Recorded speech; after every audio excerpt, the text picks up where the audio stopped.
parents have never told me to study. The only time they've mentioned studying to me is to tell me to take breaks, because I would go on these long binges of just preparing for exams right before them, and I'd shut myself up for 2 days in the same room, because that was my own style. That is something that I got comfortable with. And my motivation for that, as crazy as this sounds, I have capitalist in my job description, but and I would hope to be able to continue this journey with Shark Tank. Again, they have to select who comes back and who doesn't. But I think a lot of it might seem like, oh, this is now a tangent where now people are like, oh, you're going to be a celebrity. Frankly, if I was going to be a celebrity, I already am. What are you talking about, right? Another element of this that I'm looking to do is I teach a course on venture capital at IBA. Success, per se, what most of the population is chasing is the byproduct of quality, chasing quality, right? How does one define having a dent in the world, right?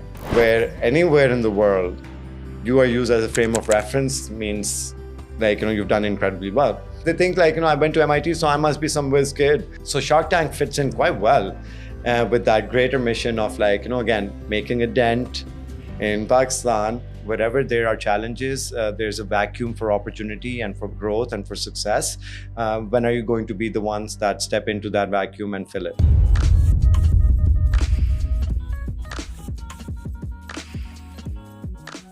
Rabeel, the shark, one of the 5 VCs in Pakistan, and a venture builder, venture capitalist. Thank you so much for joining us today. I'm very excited. I actually extremely excited because you're one of I think you're probably the second one who has actually the real VC experience that I'm having a conversation about.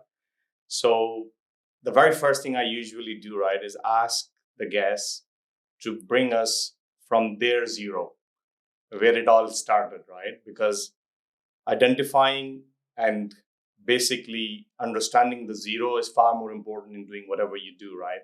So why don't you take us through your journey? And thank you so much for joining us today. Absolute pleasure to be here. Thank you so much for having me and for that wonderful introduction. It's my own introduction.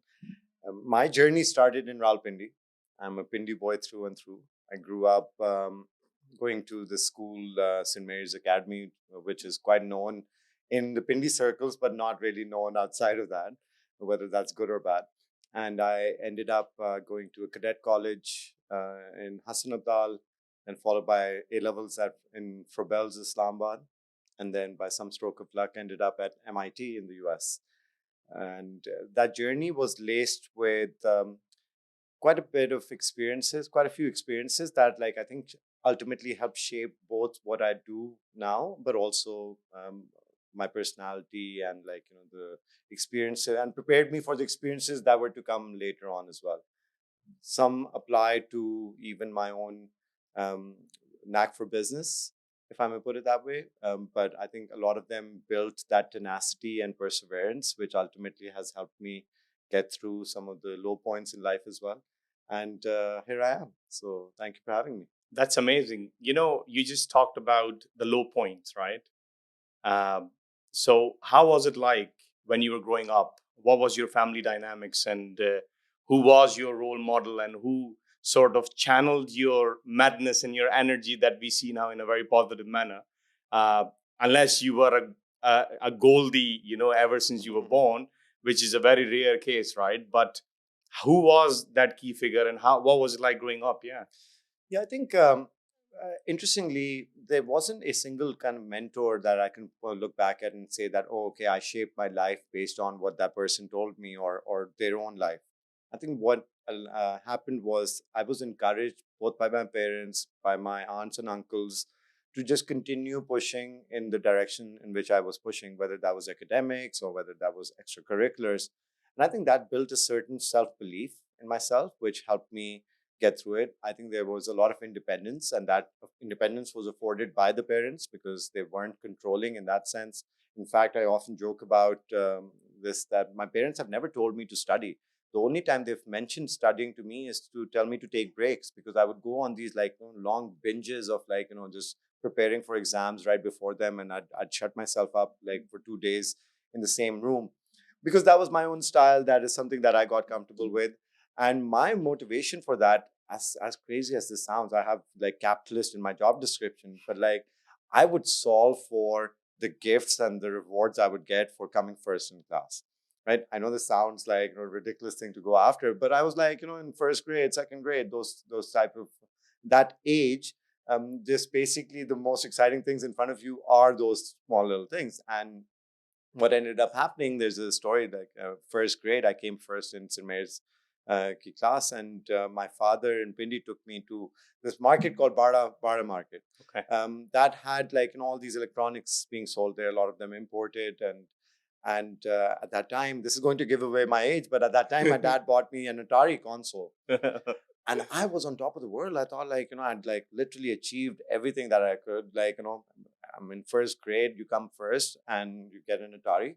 And on the way back, I asked my dad, like, all I have to do to get a gift like this is to come first in class. And my dad, who was the smart one, who was the actual smart one, he looked at me and he's like, yeah, all you have to do is come first.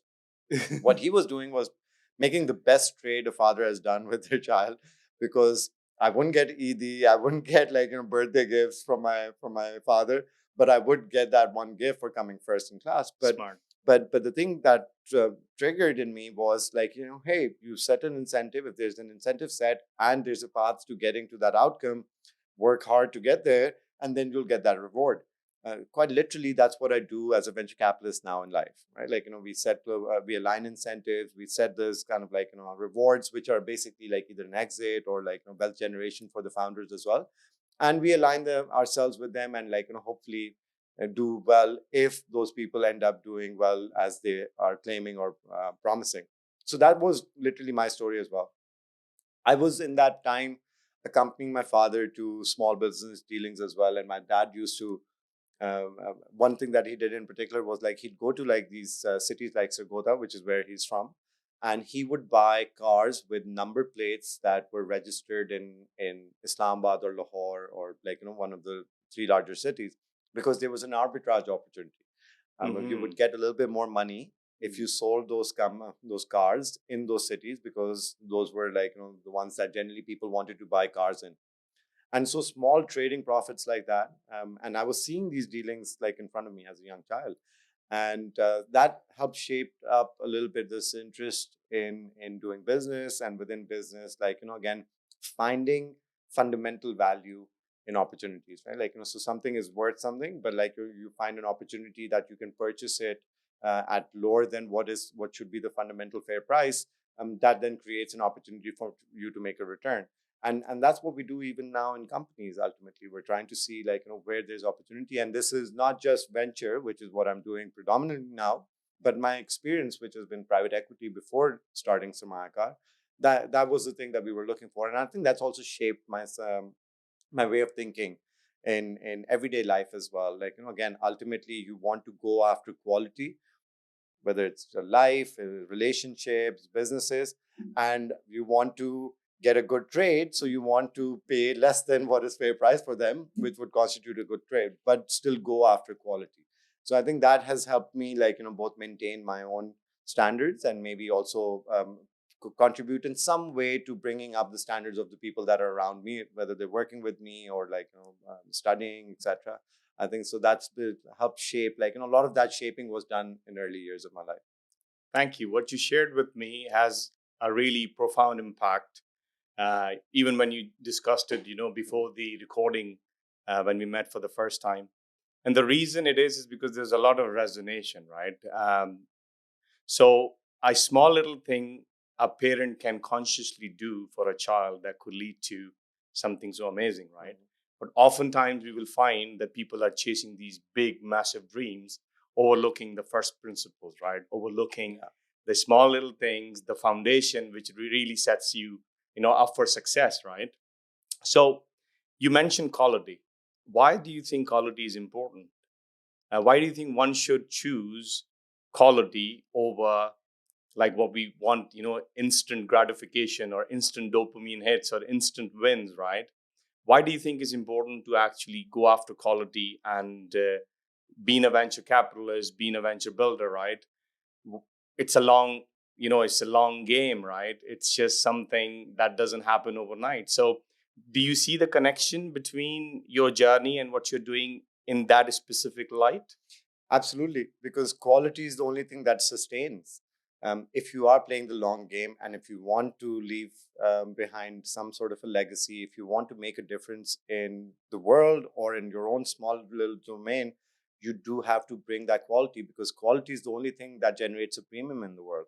And so if I solve for my own gratification, it would be more of a one-time thing. So everything that I've tried to do has been to, like, and including sacrifices that one has to make, right? Like, again, growing up, I wasn't that kid who was even invited to parties, for example, right? Like, or would be going around, like, sneaking away to try to smoke a cigarette or something. Because again, those were not important things, because those would not then help me unlock the next level and then be able to build on that foundation. So quality has been a consideration my entire life. How does one define quality? That's up to everyone's own framework. To me, what quality means is that you live a life where you make a difference, both for yourself but also for the world, and you are able to do that on your own terms. In fact, the two principles that I think shared last time with you as well, and I gave the example of Maradona, that I believe, like, did both of those things. I firmly believe in that, because otherwise we're all wasting our time, right? And we will spend our lives here. We will, like, do the things that we think make us happy. Sometimes we do things that don't make us happy, but we believe they make us happy. But all of that comes hand in hand with, like, having some goal, some mission, some determination to do something for the good of the world and good of the people. And for me, that I could see around me, there was a lot of excellence that people had. Like, there were smarter people around me, there were harder working people around me. But for one reason or the other, because they weren't able to put it together in some sort of a framework which then guided them through that life, maybe I ended up achieving more success than them, like, which I don't say I deserved, but I also don't want to say I didn't deserve, because I did work really hard for that, right? So when I think, look back and say, okay, what was the difference between them and myself? I think it's these kind of things, which is always believing, go for quality, play the long game. Eventually, the payoff is going to be there. In that journey, don't be unfair to people, because any advantage you get by by bringing others down is going to be temporary. So you don't want that to be the basis on which people interact with you or engage with you. And ultimately, Allah ke haath mein hoti hain cheezein, and success comes, and then, like, recognition comes, and money comes, and all of those things then solve for it. But you need to be clear what your those first principles are, to borrow from your phrase, and then stick to them. Right. One thing that has allowed me to do is have as many considerations as you want when making a decision, but once you've made a decision, live it. Right. See it through. And you can fail, but at least don't be wavering in your conviction around making a decision. The worst scenario is that you just can't make a decision, and as a result, if you don't give something a shot, then you will 100% miss that, right? um, as they say, you miss 100% of the shots you don't take. So that thing has not been a problem for me. And a lot of that credit goes to my mother, who's worked incredibly hard. She opened up a lot of opportunities.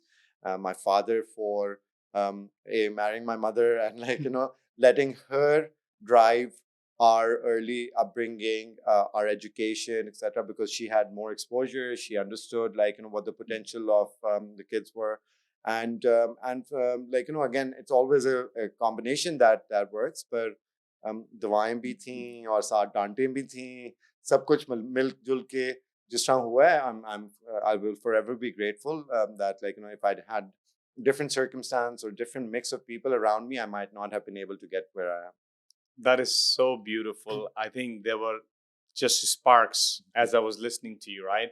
So, what I'm getting is that success, per se, what most of the population is chasing, is the byproduct of quality, chasing quality, right? Yeah. So, you just go after what you really believe in, do it with the conviction, and the byproduct of this naturally will come to you, right? What a profound message. And I think I would like you to repeat that, because you say it so beautifully, right? That Maradona and Michael Jackson's example, right? Because what I took away from that, along with what you were saying, I took two things out of that. One is the power of brand, right? Yeah.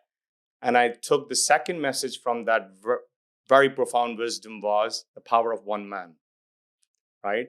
Conjoining these two things together. So I would love for you to just sort of go into the details of how you explain it, because you do it very good, you know? Yeah. So my philosophy, which has become that philosophy as a result of experiencing these things and seeing these two individuals, and my frame of reference became, okay, how does one define having a dent in the world, right? How do you make a difference? And the example I gave was like, even in a village in Pakistan, if a small kid kicks a ball, the curse he's going to hear from like the elders is like, "Tu bada Maradona banda phirna," meaning like, you think you're Maradona that you're kicking a football around. So imagine like a village in Pakistan. The frame of reference is this one Argentinian guy who had so much quality, and he made such a difference. He made such a dent in the world that now people will give that example. The same way, if someone, a young kid in another village, is starting to dance, the comment is going to be, "Oh, you think you're Michael Jackson," right? Yeah. And again, that would not have been possible if the quality wasn't there, right? And to attain quality at that level, where anywhere in the world you are used as a frame of reference, means like, you've done incredibly well.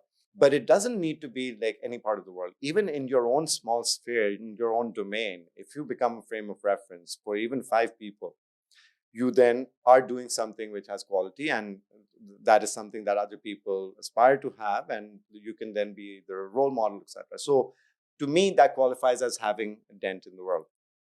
The second thing is that to also, while you're in pursuit of that quality, you live your life, right? Because the thing that you don't want to be doing is you don't want to be solving for someone else's framework around that, right? We keep hearing in Pakistan, and this is a Pakistani problem more so than it is elsewhere, but it is a problem everywhere. कि लोग क्या कहेंगे, right? What will people say? Why does it matter, right? It matters because according to their framework or their way of reasoning, doing a certain thing a certain way is right and other things are not. And you are so convinced by someone else's framework that you will solve your life to address their questions or their issues, right? And how many times can you do that? What, 8 billion people around the world? And if you wanted to really please everyone, you would have to solve for so many different people. No one has the energy, no one has the time, and no one can actually do that, right? Like, they say, like, if you want to make everyone happy, don't make a difference, sell ice cream, right?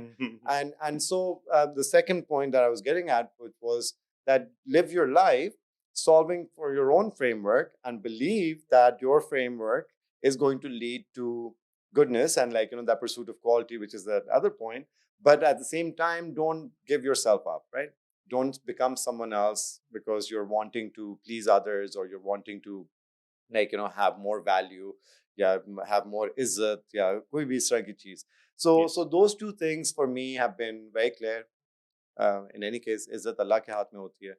Aap achhe karne wale ho, and if you believe in quality, the things that you do are going to reap rewards, and eventually people are going to find out, like, what you're about, and then surprise, surprise, people might even like you if you end up being. And even if they don't like you, you don't have to answer to them. There are other beings, and there are other, like, greater powers that one has to answer to. So solve for your own framework, live the life that you want to, but do good do good by pursuing that quality, so that one day you can become a frame of reference. Yes. No, other people's dogma is something that, is to be avoided. And hearing you now, right, listening to what you have to share, and then, the snippets of your childhood, I'm just trying to piece it all together here in my head. I think it is very much connected with your intrinsic confidence as well. So when you're going after quality, right, ultimately, this is something so rewarding that you want to keep doing it. Yeah. And when you keep doing it, then you know that you are enough. Then you know that no matter the heights and no matter the depths, I know how am I gonna navigate through whatever the circumstances are. And then that will ultimately lead you to knowing that you are unique and you have a very unique contribution towards the society or the world per se, right? And I often use this example and I'm going to share with you, right?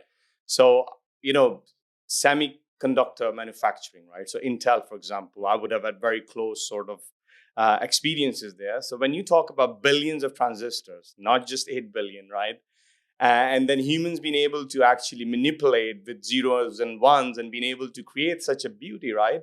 If a human can do it, 8 billion are connected, but they are actually providing that unique sort of code or the number that is needed for this to work, this world to operate. So everyone else is taken, right? If you want to actually really find your meaning, you gotta have to find that intrinsic confidence to know that you are enough. You are put here to be you, and then you go about there, do your best, and outcome is out of your sort of reach because you cannot control the outcome. But what you can control is just put it there. So this is all listening to you just came to mind, right? So I just thought to add that, right? So when we talk about this intrinsic confidence, or when we talk about per se, only the other day, during the NIC sort of cohort, judging, there was an individual I gave the question to, and their answer made me think of Dunning-Kruger effect, right? It's a cognitive bias where if the depth of a problem is 50 levels deep, and a person has had the experience to, experience 5 or 6 levels, they think that they are the experts, right? Ultimately, what happens is that because they haven't gone into the depth of it, because they haven't reached that intrinsic confidence, they don't have that really oomph or that presence or that like that belief of uniqueness.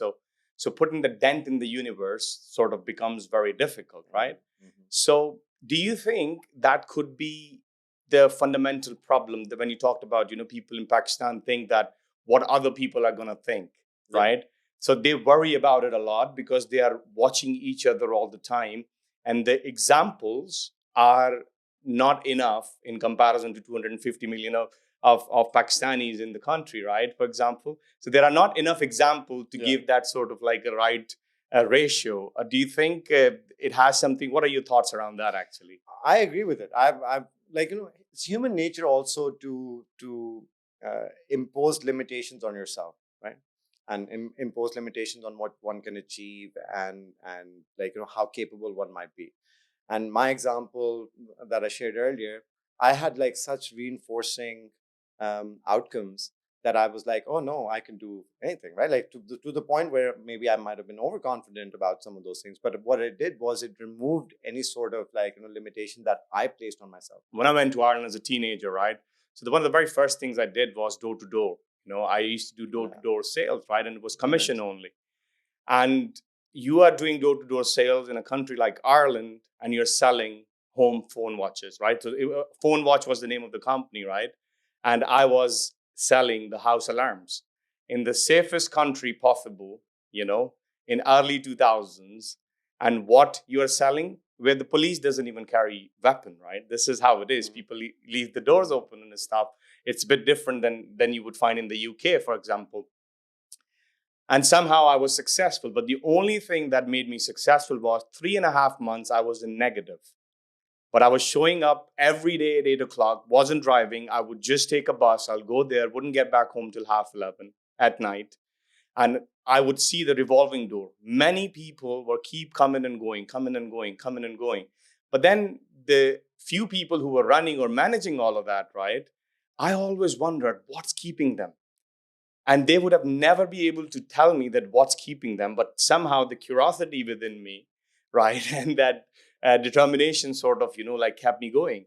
And after 3.5 months, I never had to knock a door for a very long time. I had a pipeline built, and not only that, I became then a leader, and then like eventually I ended up doing one of the direct sales company where we would do all these events and stuff, right? But it's just joining those dots. But you see, this reinforcement, right, makes a world of a difference. but many people don't really get the opportunity because of the way society is designed that way, right? So how do you think, if somebody wants to sort of go deeper into the problem and then start articulating the solution to that problem by fixing the first principles and then work their way up, what is the realistic time frame if we were to talk about Pakistan? Because it's all doom and gloom and it's all challenges and stuff, but the fundamental first principles are at, like at risk per se, right, or not formed the right way. So what would you think one should take a practical approach towards that? Yeah, I think there's a few ways of thinking about this. One line of thought that I have is you can't solve for luck, right? You can't plan to be lucky. As a great person once said, like, the harder I work, the luckier I get. And what you need to do is you need to chart a path for yourself, which is helping you learn, grow, iterate, and then try the next thing better. And along the way, you might meet luck somewhere in the middle, right? And so what we tend to do in Pakistan is we tend to want to get lucky without putting in that effort, right? इसलिए we keep saying, oh, we're very jugaadu and whatnot. No, what is a jugaad? Jugaad means like, a shortcut to doing something, right? Because the straight way might take longer, might not make us that much money, etc., etc. When you do that, use that thinking in everyday life for every single thing, that means that you're not really building anything. The foundation isn't there, right? You're calling them first principles. All of these are the same things. 100%. So one has to um, pick a journey and the path that they're trying to kind of like chalk out for themselves. They need to be building it with the mindset that they need to be growing. They need to have a mindset that they will have to adapt. They will have to work, so collaborate with the people, and they are going to face pitfalls that they then need to navigate and be able to come out of and continue that journey of like learning. At no point can you say that, okay, now I've done this, so from here on everything should be straightforward, because whatever that straightforward means to you might mean that you're actually not achieving your potential, right? And so it's those small things which one needs to keep reminding themselves. And Pakistan, fortunately or unfortunately, it reminds you every day because of like the day-to-day challenges of being here or building here. And but those challenges also tell you that there is so much space for improvement here. There's almost a vacuum. And one joke a friend cracked once was that like in Pakistan is a place where if you're traveling and you have some seeds in your pocket and they accidentally fall out, you turn back, there's going to be a plant growing out of there, like, without needing anything, because everything around has gotten to a point where you don't need much effort. You don't need much capital. You don't need like, to be caring after that plant for it to like, at least start up. And so starting up is so easy. All you need to do is to then worry about like how do you ensure that it continues to grow, it gets the sunlight, it gets like the nutrients it needs, etc. So that's how like I think life should be approached in general, particularly so in Pakistan, because people get scared or worried about like protecting their downside. कि जी ये तो कोई ले जाएगा, या like or if we pay tax, the government isn't going to give us the services that our tax deserve, like, or that we should be getting, and so we shouldn't pay tax because हमें तो वो वापस नहीं मिल रहा. पर इसी वजह से आपको वापस नहीं मिल रहा क्योंकि आप सारे अगर यही सोच रहे हैं कि you don't have to pay tax, or you don't have to put in the requisite effort to get something back. That's where the disconnect is. And this applies to all sorts of people. Again, like I'm incredibly privileged for the opportunities that I got, but I had to work hard for them. And even when I got the opportunities, I still had to work hard, because that didn't translate into like, oh, you're set for life, right? So it would have been easy for me to solve for luck because I had gotten lucky before and I had the credentials to like, to call up luck and be like, oh, I deserve the first thing, the first opportunity that you get, right? And And so one needs to move away from that sort of thinking. One needs to, like, really be prepared, hope for the best, but be prepared for the worst. And what we do is, in our way of living, we tend to get so bogged down that we are protecting our downside. Itna sa pie hai, we're worried about how big a slice of the pie we can get, rather than thinking about growing the pie, right? And this ends up being translated into different things. For example, an Indian joining a big tech company in the US, first thing they're going to do, they're going to try to get a few other Indians on board. Mm-hmm. The first thing a Pakistani is going to do is to try to not have another Pakistani join the company, because मेरी value कम हो जाएगी, right? क्योंकि आप अपनी value की association किस तरह कर रहे हो कि वो अच्छा, वो जो novelty of getting a Pakistani, या like the Pakistani skill set. I don't want others to. No competition. I don't want competition. But what that means is that your basis of competing is wrong, because you don't even believe in yourself. And what you're going to do is you're going to try to pull others down to win, rather than being so good that you win by off your own merit. Right? Perhaps it's taking too many shortcuts as well, which makes us insecure. So intrinsic, I define it, and I would love to hear your thoughts around it, is A players only wants to work with A players, right? While B players always going to look for C players. So they will take on Pakistanis, but as long as they know that they have actually sussed them out, so it'll only make them look good. And this B-C player relationship is something which ultimately takes you away from doing what is a meaningful work, which again, it's always in 0 to 1. Because in 0 to 1, you're giving something new to the world. Mm-hmm. And in 1 to n number, whatever, is just something you're making it better. Equally important, but you said quality pays for itself. So novelty, 0 to 1, pays for itself too. So if you have that intrinsic sort of thought process, you are only competing with yourself, and you're only focusing on doing what needs to be done, right? So this is what sort of I'm taking, right? And I do want to touch on the MIT journey, and then now you are a national star as well. Rabeel Shark. I don't know Warraich or Shark. What do you prefer, right? But how did that happen? How did you sort of make it to MIT, and the journey and the experiences which led you to private equity, and then you were just Singaporean fund you were working on. Yeah, I was working with this. So I would love for you to just sort of spend some time on that as well for us. Yeah, what I like about this podcast is you set that basis from the very beginning, which I will then touch upon to also explain how things happen, right? So that an early incentive got me into academics, and I was really good at academics, first in Pakistan in O levels and so on. So I had the grades to potentially get into MIT. But there's so many people who apply to MIT that have the grades, right? And one thinks about okay, what can set apart? And at the time, I used to think, because everyone's trying to fill up their resumes with the extracurriculars, etc. But the reality is that even if you're at HSN, let's say, which is a very renowned school in Pakistan, and you're the cricket team captain, does that really stand out to the person who's reading your MIT application? Well, you're the captain of a very competitive school, and you're probably really, really good at cricket. You could probably play for the country and so on and so forth. But does it really stand out for them? No, because you're coming from Pakistan. Cricket is played every day on the streets, in playgrounds, etc. And so for them to be able to determine that, you bring that premium, you bring that quality, as a result of you being the cricket team captain, is not a foregone conclusion, in my opinion. So my application involved talking about being a hot air balloon pilot at a very young age. My uncle had one, and I got into that habit with him. And I was into physics.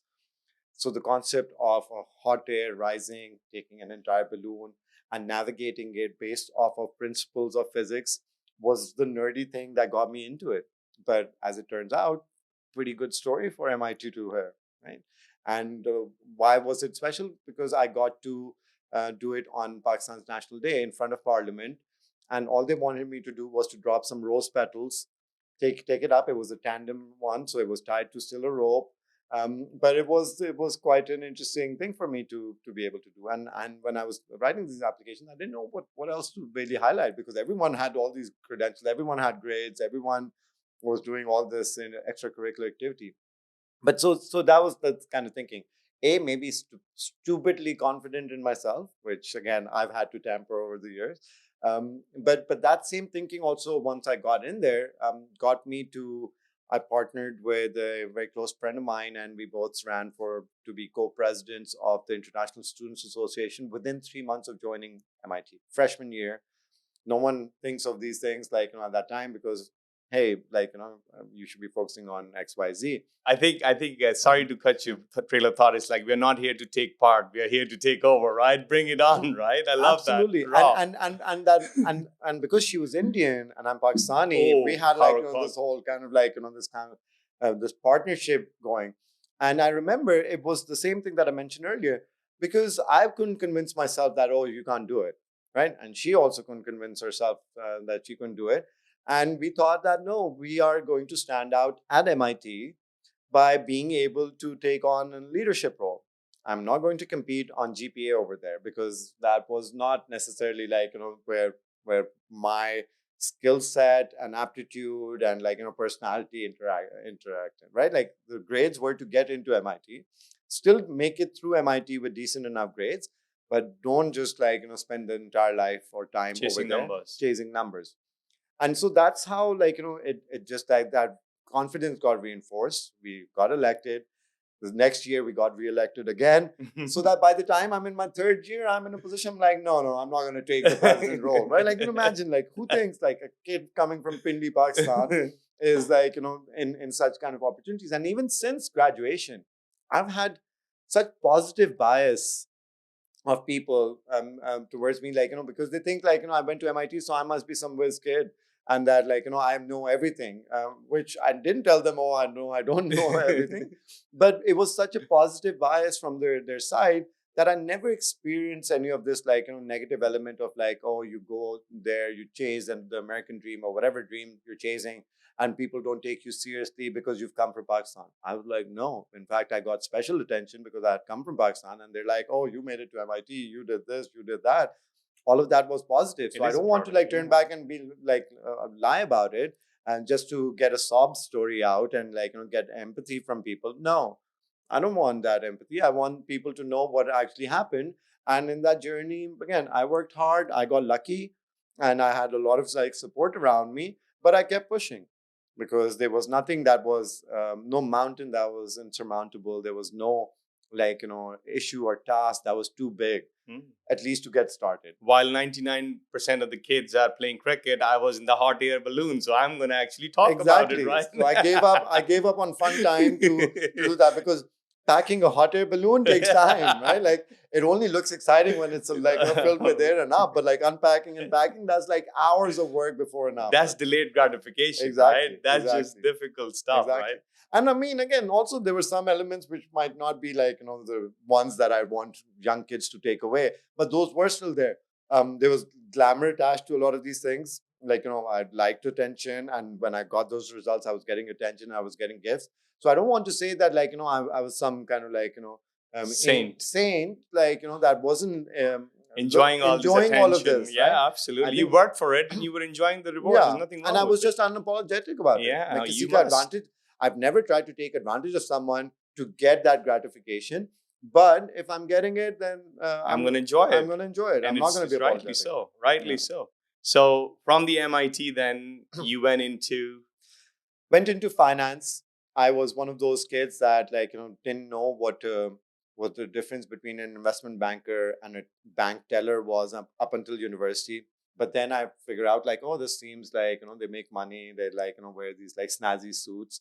But also I figured out that that was the path for me to end up on the buy side, on the investing side. But because like straight out of university, it's almost impossible to end up in a proper investing place or an investing role. I went to Morgan Stanley. This was after that year abroad that I'd done at Oxford. So this internship was in London. I had already made my mind up to leave the US by then, because I felt like the US, you were in a bubble, which because the US itself is so big, the economy is so big. that you are not really connected to the rest of the world. And London, I felt like, offered me that avenue. And London and New York, in my mind, are the two financial hubs of the world, right? So I thought, okay, stay at a hub, but be connected, because eventually I wanted to come back to Pakistan and do something, which I was thinking in my mind, and I would even say to friends and family, but not, it wasn't going to be an Concrete. immediate move back. So started with Morgan Stanley. I'm going to say an Urdu phrase. A friend of mine said it कि घोड़े की तो इज्जत होती है, तुझे खोते की तरह काम करवाते हैं, right? And so literally खोते की तरह काम किया, and that led to more opportunities coming up. A couple of years after joining, I got an offer from the Singapore Sovereign Wealth Fund called GIC, which manages the foreign reserves of Singapore. I was still based out of London, and they had set up this direct investments team in the private equity, which was a recently created team.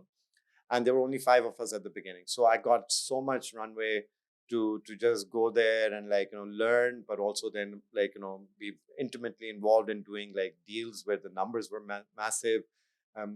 I also have had this privilege, if I may call it this way, of getting along with people that I've been with.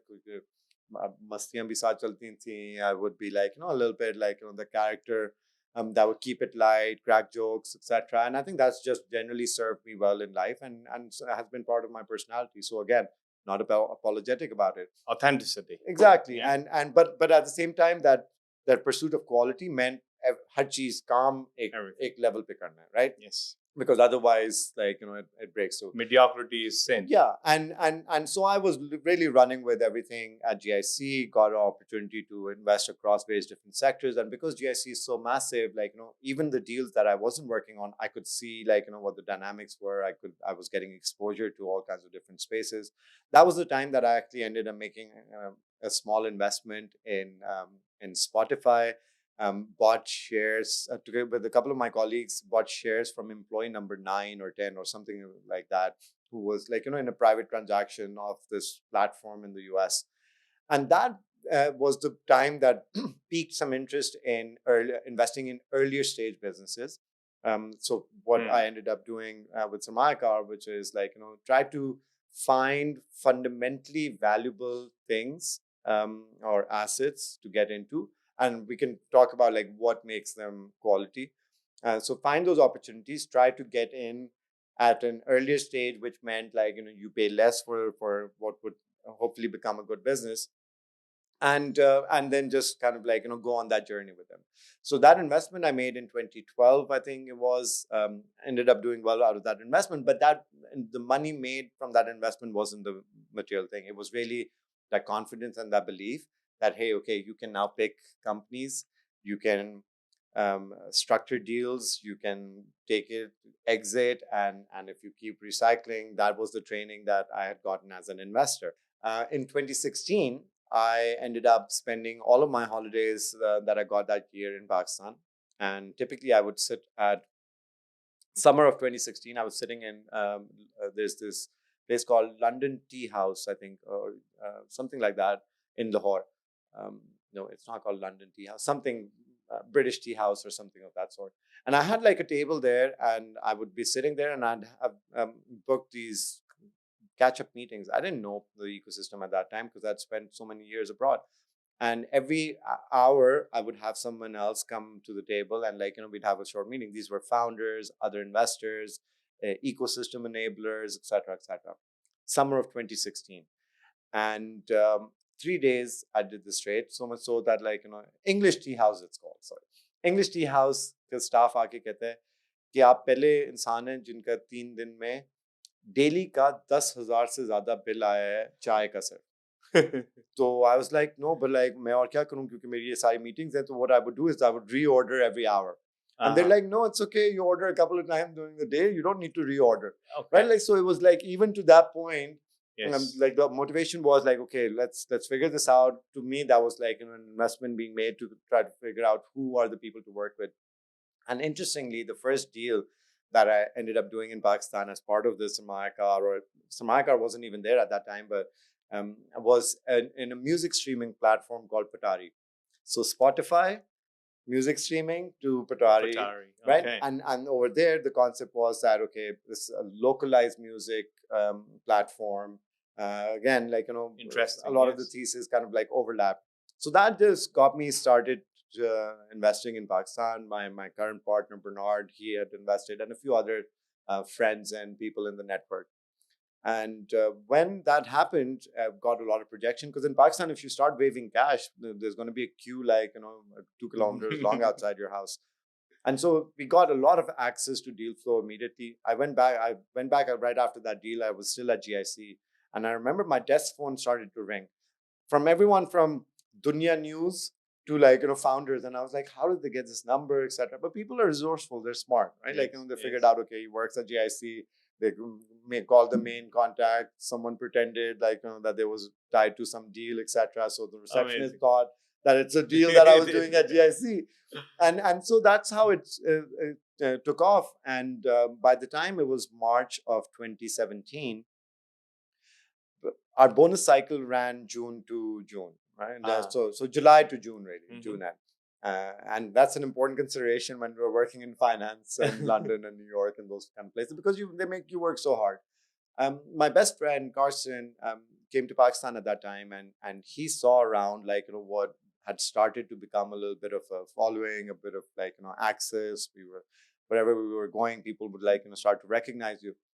And he turned around and he said like, "Oh, you're going to be facing a very difficult decision soon." And I was like, "Well, I think I know what that decision is, but why don't you tell me?"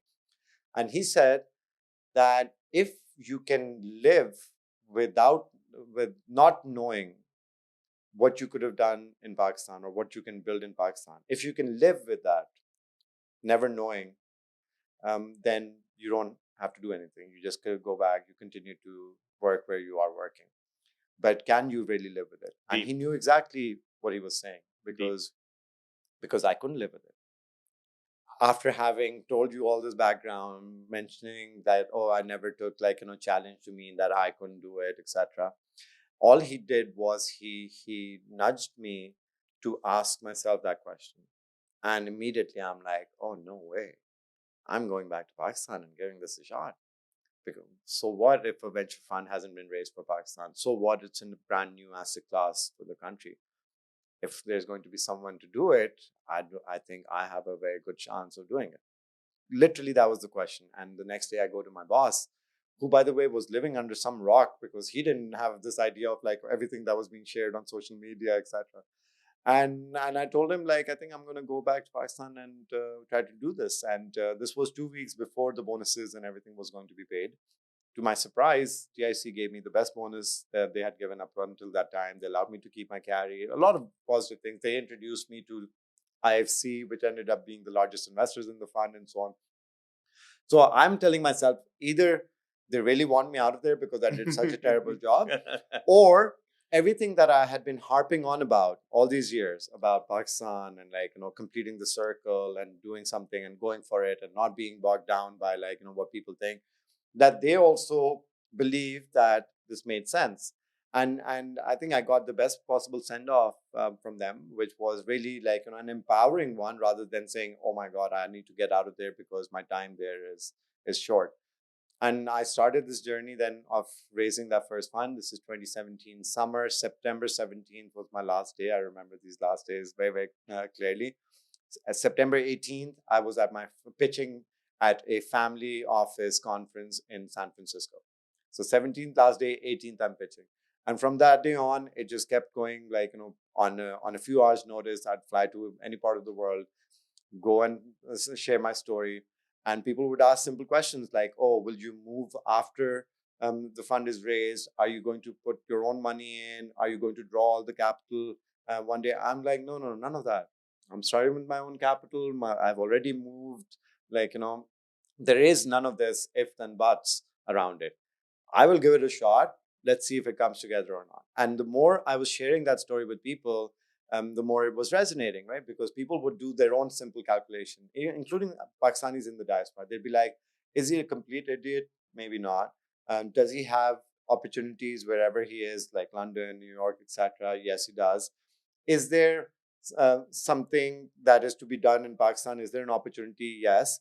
Are we going to go do it, effectively do what he's doing? Most likely not. But do we want to do something good for the country? Yes. And that then translated into a commitment or a check to the fund. Quite literally, that was the framework. For people that weren't Pakistani, who never had an avenue to invest in Pakistan, for the first time, someone was coming and speaking their language, about setting up a blue chip, well governed fund that was going to take the build on the learnings that I had, take a proper approach to venture investing, to fund management, and give them an opportunity to participate.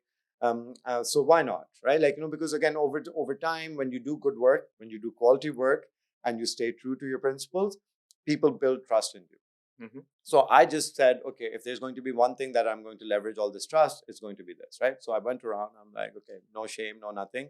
I want to build this, and if it comes together, of course, investors will do well, but I will also do well. But also, why shouldn't I do well if it works out, right? So I wasn't coming from a perspective of like, oh, please, main bheek mang raha hu, mujhe aap thode se paise de dein. It was like, no, I'm going on a journey where you have an opportunity to participate alongside me, and I will be working hardest, and I get most affected whether this is successful or not, right? So let's be clear about what you are. And the more I shared that, even people in Pakistan, a lot of the big families that are investors in us, they responded to that because they wanted to see someone who had conviction in himself, and that was literally the journey of starting of Sarmayacar. You basically were saying to them that I'm putting my money where my mouth is. Absolutely. Right. And two key things that just, jumped out when I was listening to you, right? Joseph Campbell's The Ordinary Hero's Journey, right? Mm-hmm. This is exactly this full circle you just talked about. And this is the concept where Disney and Pixar and all of these movies take the inspiration from to create their movies, that there is an ordinary hero who rises up, does what he has to do, faces the challenges, goes through the entire circle, realizes what his true calling is, goes back to where he starts, and he just goes with the conviction, and he does it. And the second thing that just really jumped up, because look, I'm a very simple man. I'm not as smart, as clever. I haven't done as many amazing things as you have. What just really sort of resonated with me was the trust element. And the reason while we are here, I wanted to start this podcast from here for the international sort of an audience is because the trust element, right? That we want these stories sort of, reach our networks as well, right? Mm-hmm. So people can then make their own judgments as to what is it that's happening on the ground, So that trust element, the role models are needed, the trust has to be built, it has to be earned, right?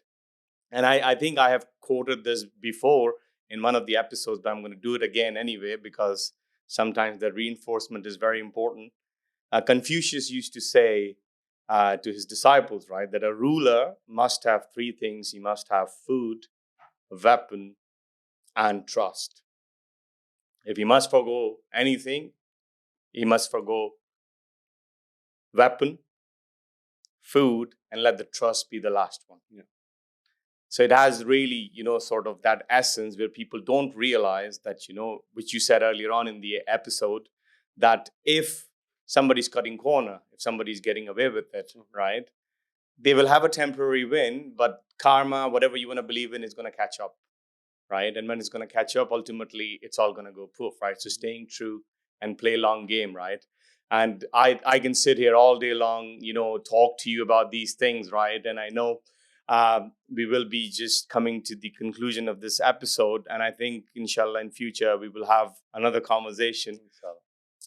What the two things that I want to touch on, right, is that what are the sort of returns, learning, results, and the roadmap of sort of like this fund per se, and what are your plans with it? And the second thing is, I want you to touch on Shark Tank, right? That what's going to happen, right? So these are the two things before we conclude it. Yeah. So I think coming to the point about where does Sarmayacar stand, and what has been the journey so far. I think we got lucky. Surprise, surprise. And we have some assets in our portfolio that are doing quite well. And these are assets that I think are going to continue to generate good returns and economics for some time. So we want to ideally hold on to them. Overall, I think I would say, even though it's our sixth year now since the fund came together, it is still early in that journey of figuring out, like, whether we were able to achieve the intended outcome that we wanted. Because one of that outcome is that there will be businesses made that incorporate technology, that have a digital front to our consumption, that are going to generate the economics, that make returns viable, and so on and so forth. A lot of these things will need to happen, but they will happen over the coming years, right? Even if we go through downturns, even if we have, like, higher interest rate environments, the larger thesis remains intact, which is a very large, young, consumption oriented population changing its consumption habits from just plain brick and mortar or retail to digitized economy to e-commerce and so on and so forth.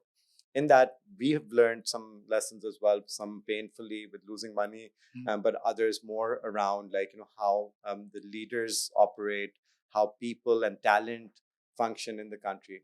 So all in, I think it's still early in the journey, but we're a lot smarter about our investments. We're a lot more prepared for the kind of challenges that Pakistan and just generally building of a business entails. I don't want to go into details because that won't be as interesting, like, around one sector or the other.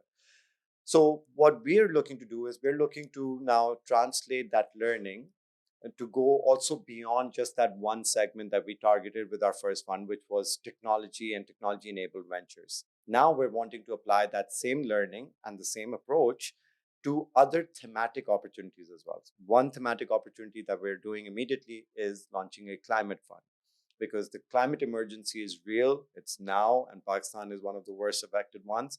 And we believe, also are learning from the first fund, that it has to be localized solutions that come up. We cannot even import foreign proven models, because those might not work in the Pakistani context, whether it's economics or whether it's ability to execute. So if we can apply the learning that we have and give rise to similar ecosystems like our first fund did for the venture ecosystem of Pakistan. Again, I take pride in the fact that we were the first ones there, and we believe that we can be the first ones that can launch something around climate. But there are also other thematic opportunities that can come later on, whether it's a thematic fund around just fintech, whether it's just a consumer focusing one. So that's something that we're looking to do. And the second thing that we're looking to do is also help some of the successful companies branch out of the country, because that is just a good practice. It diversifies, it gives you exposure to multiple currencies, which also can help you if one is, like, facing the brunt. So that we're already doing with our first fund portfolio as well, right? Like, so there's a few different things that are offshoots that are coming up. But I think in a few years' time, Sarmayacar could potentially look as a fund manager that has a few different funds under its management. Some are thematic focused, some are geographically focused, but tying together really the success stories of both myself from my early upbringing, but also success stories from within the country that help prepare the next generation to build other additional more companies of that nature. I think I've mentioned to you previously, another element of this that I'm looking to do is I teach a course on venture capital at IBA.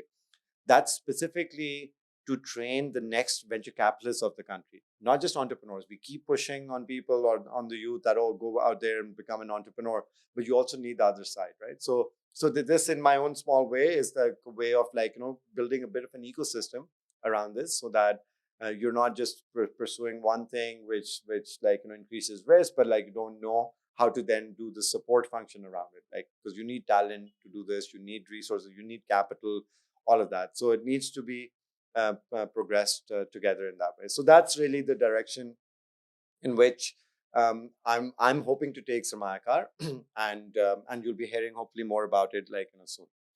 As part of that journey, Shark Tank came along, right? And I remember the conversation that the Grenlit founders, who were the ones who got this license and, like, led the production, the conversation that they were having with me for the first time, I thought that this is not going to happen, right? Because again, Pakistan ke halat, or like, the situation here and so on and so forth. But they were able to pull it off, and I'm again grateful for the opportunity to be one of the sharks of the first season. And but also I'm not apologetic, because I believe I brought a lot to the show, right? Like, so there's a reason why such things kind of work out. And in a way, what Shark Tank represents is exactly what we've spoken about on this podcast, which is there is this big youth bulge which has an entrepreneurial knack, but previously has not been nudged by a platform or by individuals or by like, some other elements to go out there and start that business. And there will be avenues for them to get funding, to get that training and mentorship and coaching. So Shark Tank fits in quite well with that greater mission of, like, again, making a dent in Pakistan, and striving for quality, because again, this is like, some of the things that the ones that we're investing in, we believe those to be quality, or have the ingredients to eventually become, like, high quality products or services, where we can then also bring some of our learning as well. And I would hope to be able to continue this journey with Shark Tank. Again, they have to select, like, who comes back and who doesn't. But I think a lot of it might seem like, oh, this is now a tangent where, like, now people are like, oh, you're going to be a celebrity. Frankly, if I was going to be a celebrity, I already like, am. I So what are already you talking about, right? no, but in all honesty, I think it's while that is one element of it, and again, I'm not going to say it's not nice. Of course, everyone, like I said, Absolutely. likes attention more now. But I think it is working towards the same goal, and my hope is that I can see it all through. Right, like the one thing that I don't want to do is to give up in the middle and be like, oh, yahan pe to nahi ban raha. So why don't I go back to an easier path to a certain level of wealth, or to an easier path with respect to dealing with investors, or finding opportunities, etc. None of that should really matter. If I've made that decision, which I made some years ago, and more things have worked than they have not, then there's no reason for me to change course.